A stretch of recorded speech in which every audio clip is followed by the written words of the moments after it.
você já reparou que o Rio de Janeiro tem, ou tinha, não sei, várias linhas de ônibus escrito Castelo? Mas você já se perguntou onde é que está esse castelo que ninguém nunca viu? Pois é, hoje eu vou te contar a história de um castelo que nunca foi castelo, de um morro que foi berço do Rio, que simplesmente deixou de existir. Se você curte histórias com toque de mistério, senta aqui porque hoje eu vou te contar uma história que tem conquista, padre expulso, tesouro perdido e até o morro demolido. Senta que lá vem a história.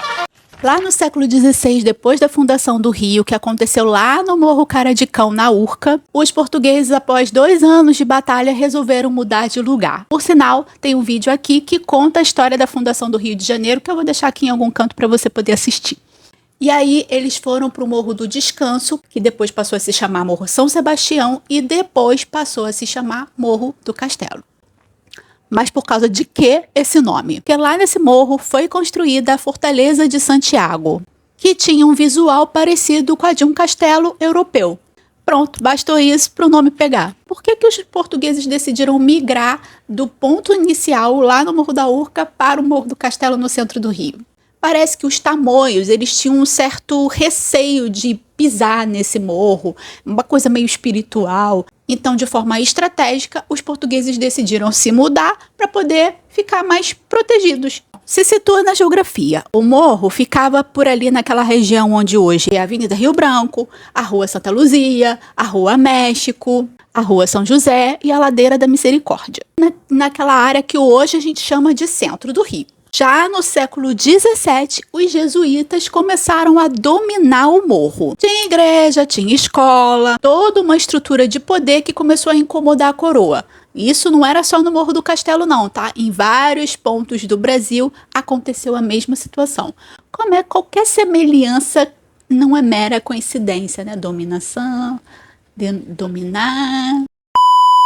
Lá do outro lado do Atlântico, o Marquês de Pombal, que era tipo, sei lá, uma espécie de primeiro-ministro da coroa, começou a se incomodar aí com esse governo paralelo que estava rolando por aqui. E aí, em 1759, ele expulsou os jesuítas do Brasil. Mas calma, a treta não para por aí. Começou um disse-me-disse de que os padres teriam deixado algum tesouro escondido. Aí virou fofoca de viela, manchete de jornal. E pasme, até hoje rola aí essa lenda de que existe um tesouro perdido no centro do Rio. Aí o tempo foi passando, o Rio de Janeiro foi se desenvolvendo, as coisas foram saindo ali do morro, o povo foi saindo, né, descendo, foi se espalhando pela cidade e o morro foi se esvaziando. Até a principal igreja, que foi Catedral do Rio de Janeiro, que era uma igreja de São Sebastião, que é o padroeiro da nossa cidade, que ficava lá no alto do morro, também perdeu fiéis. E sabe o que sobrou do Morro do Castelo? Só a Ladeira da Misericórdia. E você me pergunta, como é que um morro simplesmente some? Spoiler, ele não foi o único. O desmonte do Morro do Castelo, ele aconteceu por uma decisão urbanística, mas cheia de interesses por trás. Sempre tem, né? E aí tudo começou de uma forma meio tímida, por meio do Pereira Passos, aquele prefeito que gostava de botar tudo abaixo, que um dia vai ter um vídeo especial para ele, porque o homem teve dedo dele em todos os lugares, porque ele estava numas de embelezar a cidade.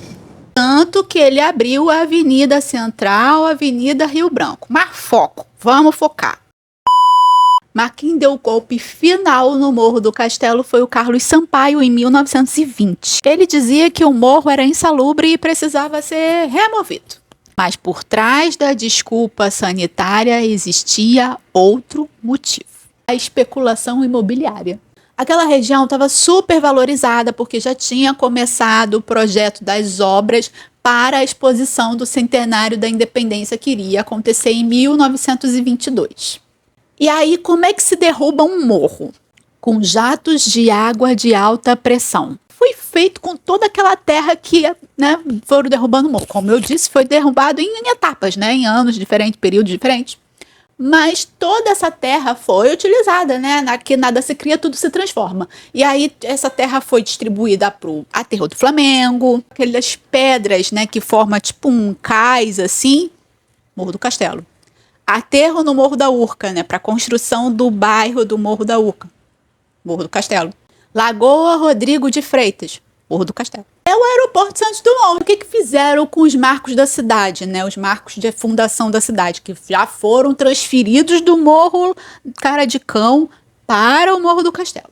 E aí o que aconteceu com eles? Os restos mortais do Estácio de Sá foram transferidos para uma nova igreja de São Sebastião, que fica lá na Tijuca, que a gente conhece como Igreja dos Capuchinhos. Assim como o Marco Zero da cidade, que também está lá na Igreja dos Capuchinhos e que tem uma réplica lá no Forte da Urca, que passou aqui, deu um branco, não lembro, vou botar o nome aqui. Assim, o Morro do Castelo virou só uma lembrança e letreiro de destino de ônibus. Curtiu essa história? Agora, quando você vê um ônibus escrito Castelo, ainda existe? Eu não sei, gente. Depois que mudou tudo no Rio de Janeiro, sinceramente, parei de reparar.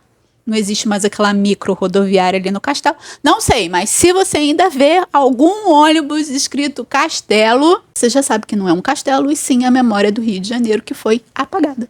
Se você gosta de curiosidades como essa, deixa aqui o seu like, porque ajuda pra caramba o meu trabalho. E aproveita e coloca aqui nos comentários qual a história do Rio que você gostaria de saber. Quem sabe eu trago pra você.